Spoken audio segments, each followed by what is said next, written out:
ಉತ್ತರ ಕನ್ನಡ ಜಿಲ್ಲೆಯಲ್ಲಿ ವಿಪರೀತ ಮಳೆ ಆಗ್ತಾ ಇದೆ. ಮಳೆಯ ಆರ್ಭಟ ಅವಾಂತರವನ್ನ ಸೃಷ್ಟಿ ಮಾಡಿದೆ. ಗೋಡೆಯೊಂದು ಕುಸಿದು ಬಿದ್ದು ಇಬ್ಬರು ಗಂಭೀರವಾಗಿ ಗಾಯಗೊಂಡಂತಹ ಘಟನೆ ನಡೆದಿದೆ. ಮಳೆಯ ಆರ್ಭಟಕ್ಕೆ ಮನೆಯ ಗೋಡೆ ಕುಸಿದಿದೆ. ಉತ್ತರ ಕನ್ನಡ ಜಿಲ್ಲೆಯ ಹಳೆ ದಾಂಡೇಲಿಯಲ್ಲಿ ನಡೆದಿರೋ ಘಟನೆ. ಮನೆಯಲ್ಲಿದ್ದ ಇಬ್ಬರು ವೃದ್ಧರಿಗೆ ಸಣ್ಣ ಪುಟ್ಟ ಗಾಯ ಆಗಿದೆ. ಮನೆಯಲ್ಲಿದ್ದ ವಸ್ತುಗಳು ಸಂಪೂರ್ಣವಾಗಿ ಹಾನಿಯಾಗಿದೆ. ಹಸನ್ ಯೂಸುಫ್ಗೆ ಸೇರಿದ ಮನೆ ಡ್ಯಾಮೇಜ್ ಆಗಿದೆ. ಉತ್ತರ ಕನ್ನಡ ಜಿಲ್ಲೆಯಲ್ಲಿ ನಡೆದಿರುವಂತಹ ಘಟನೆ ಇದು.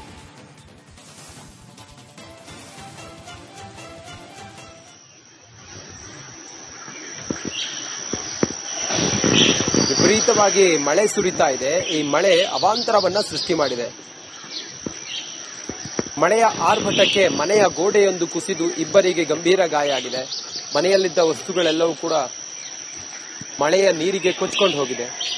ಕುಸಿದು ಬಿದ್ದಿರುವ ಗೋಡೆಯನ್ನ ತಾವು ಗಮನಿಸ್ತಾ ಇದ್ದೀರಿ. ಬಹುಶಃ ಶಿಥಿಲಾವಸ್ಥೆಯಲ್ಲಿದ್ದಂತ ಮನೆ ಅಂತ ಅನ್ಸುತ್ತೆ ಅದನ್ನ ನೋಡ್ತಾ ಇದ್ರೆ.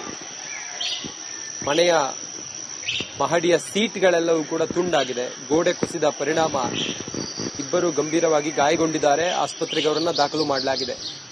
ಮನೆಯಲ್ಲಿದ್ದಂತಹ ವಸ್ತುಗಳೆಲ್ಲವೂ ಕೂಡ ಮಳೆಯ ನೀರಿಗೆ ಒದ್ದೆಯಾಗಿದೆ.